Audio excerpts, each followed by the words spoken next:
So I'm sure we've all heard this, that quantity leads to quality or quantity over quality, and that is the way to learn. But is it actually true, and how can we actually implement it in our studies? So I have been really trying to figure out the best way to study and really been figuring out the concept of quantity versus quality. And I think the answer to the question is it really depends. So when it comes to the concept of quantity, it's really good when we're trying to learn something new. For example, if we're a complete beginner, we want to learn, the motion and get that arm used to drawing and figuring out the motions exactly. So drawing, lots of these straight lines as a beginner practice is a really good thing. So here we don't really care about the quality of the line, but practicing that every next line that we do is better than the first one. Same goes with a circle. If we want to draw a circle, we can spend lots of time trying to make that one perfect circle, or we can spend the same amount of time doing hundreds of little circles and trying to, do every one to be a little bit different size and understand and learn that motion of doing a circle better. And doing the quantity here is what helps. But what if you're not a complete beginner? The same thing still applies. For example, something that I did that helped me a lot was when I was trying to learn portraits. So I did the 100 heads drawing challenge, and the challenge was to do 100 heads in 10 days. So obviously, quantity here is the key. And you don't really have that much time, or I didn't have that much time to spend on making every portrait perfect. And the challenge was to do so many. So it helped me understand how to simplify things.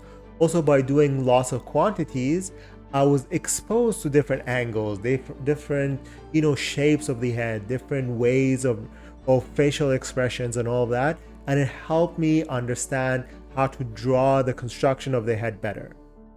Another good example is when we're doing gesture drawing. So gesture drawing is a simple way of drawing the figure, and gesture drawings are usually by nature fast anyways. So it's something that usually you would do between 30 seconds to a maximum 5 minutes. But the idea here is that doing them over and over again, I would be exposed to different figures and different angles and different gestures in general, and learning how to simplify in 30 seconds. 30 seconds is a very short amount of time to try and simplify a whole figure in it, and using that practice got me exposed to so much and learned a lot. But here's the problem with this idea. So I was really focused on quantity for a long time, and my problem became when I was so focused on it that I forgot to make really finished pieces.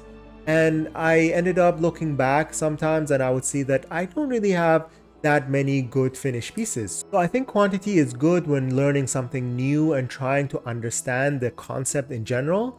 But then what could happen is that we could start doubting some of our skills. And the reason I say this is something that happened to me myself, is that I was so focused on getting lots of these little drawing and paintings done that I thought I don't have the ability to have really nice rendering because I've never practiced rendering. But then I realized that if I do spend the time, and I started doing this more and more and try and have a completely finished piece and focus on rendering more, I was so surprised by the skill and the paintings that I can produce with just a little bit of patience and really spending the time and putting the time on a single painting. So I think the key here is to have a mix of both, to try and figure out, when should I do quantity, and every once in a while quantity is good. It's good to do lots of those, 100 heads challenge, 30 portrait drawing challenge, all of these when trying to learn, for example, how to draw the hand. Do lots and lots and lots of those hand construction drawings, and there's no need for rendering. But every once in a while it's good to do final full rendering and take our time with it. I learned that it's okay to have a painting that takes 10-20 hours. That's completely normal, and doing those at the end result and the rendering is really nice and beautiful. So I hope this video was helpful to understand when to do quantity and when to do quality, and how to mix both of those in our studies Quality, focusing on rendering takes time, and rushing through rendering is not a good way of learning rendering. But quantity, when we're rushing through lots of, head drawing to understand construction, is a good way of learning that. So I hope this was helpful, and see you in the next one.